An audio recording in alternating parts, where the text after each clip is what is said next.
राम राम राम राम राम राम राम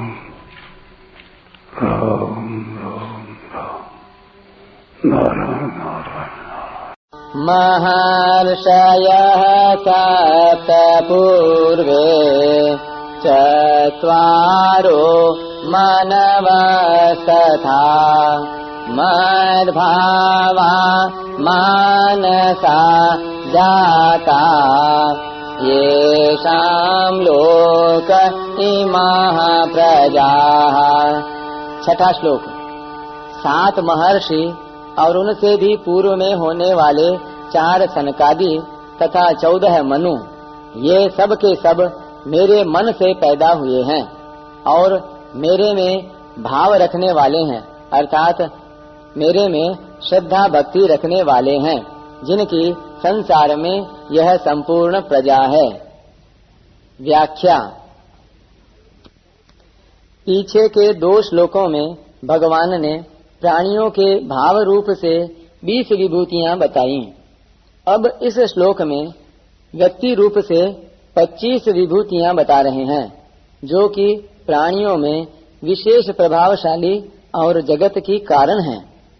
महर्षयः सप्त, जो दीर्घ आयु वाले, मंत्रों को प्रकट करने वाले, ऐश्वर्यवान, दिव्य दृष्टि वाले, गुण विद्या आदि से वृद्ध, धर्म का साक्षात करने वाले और गोत्रों के प्रवर्तक हैं, ऐसे 7 गुणों से युक्त ऋषि सप्तर्षि कहे जाते हैं।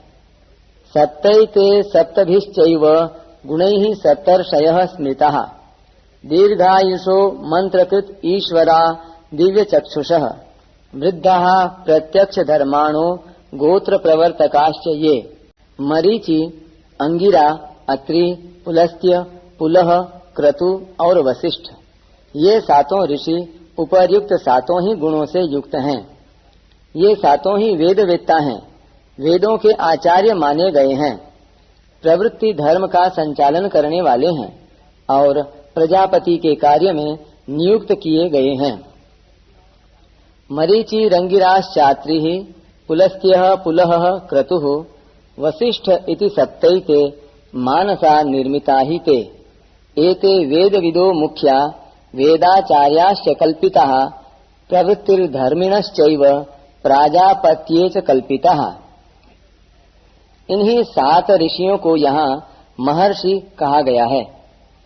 पूर्वे 4 सनक, सनंदन, सनातन और सनत कुमार, ये चारों ही ब्रह्मा जी के तप करने पर सबसे पहले प्रकट हुए हैं।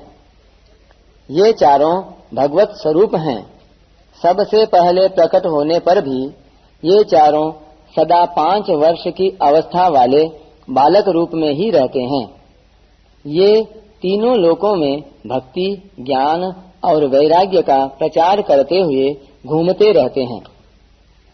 इनकी वाणी से सदा हरिः शरणम का उच्चारण होता रहता है। हरिः शरणम एवं ही नित्यम येषां मुखे वचः। ये भगवत कथा के बहुत प्रेमी हैं, अतः इन चारों में से एक वक्ता और 3 श्रोता बनकर भगवत कथा करते और सुनते रहते हैं। मनवस तथा, ब्रह्मा जी के एक दिन में यानी कल्प में 14 मनु होते हैं। ब्रह्मा जी के वर्तमान कल्प के स्वयंभुव, स्वारोचिष, उत्तम, तामस, रैवत, चाक्षुष, वैवस्वत, सावर्णी, दक्ष सावर्णी, ब्रह्म सावर्णी, धर्म सावर्णी, रुद्र सावर्णी, देव सावर्णी और इंद्र सावर्णी नाम वाले 14 मनु हैं। श्रीमद् भागवत के 8वें स्कंद के पहले, 5वें और 13वें अध्याय में इनका विस्तार से वर्णन आया है। ब्रह्मा जी का एक दिन 1000 चतुर्युगी का होता है। उसमें एक मनु का राज्य 71 चतुर्युगी से कुछ ज्यादा समय का माना गया है। इस समय ब्रह्मा जी की आयु का 51वां वर्ष चल रहा है और इसमें 7वें मनु वैवस्वत का राज्य चल रहा है। ये सभी ब्रह्मा जी की आज्ञा से सृष्टि के उत्पादक और प्रवर्तक हैं। मानसा जाता। मात्र सृष्टि भगवान के संकल्प से पैदा होती है, परंतु यहाँ सप्तर्षि आदि को भगवान के मन से पैदा हुआ कहा है। इसका कारण यह है कि सृष्टि का विस्तार करने वाले होने से सृष्टि में इनकी प्रधानता है। दूसरा कारण यह है कि ये सभी ब्रह्मा जी के मन से अर्थात संकल्प से पैदा हुए हैं। स्वयं भगवान ही सृष्टि रचना के लिए ब्रह्मा रूप से प्रकट हुए हैं। अतः 7 महर्षि, 4 सनकादि और 14 मनु, इन 25 को ब्रह्मा जी के मानस पुत्र कहें अथवा भगवान के मानस पुत्र कहें, एक ही बात है। मद भावाः, ये सभी मेरे में ही भाव अर्थात श्रद्धा प्रेम रखने वाले हैं।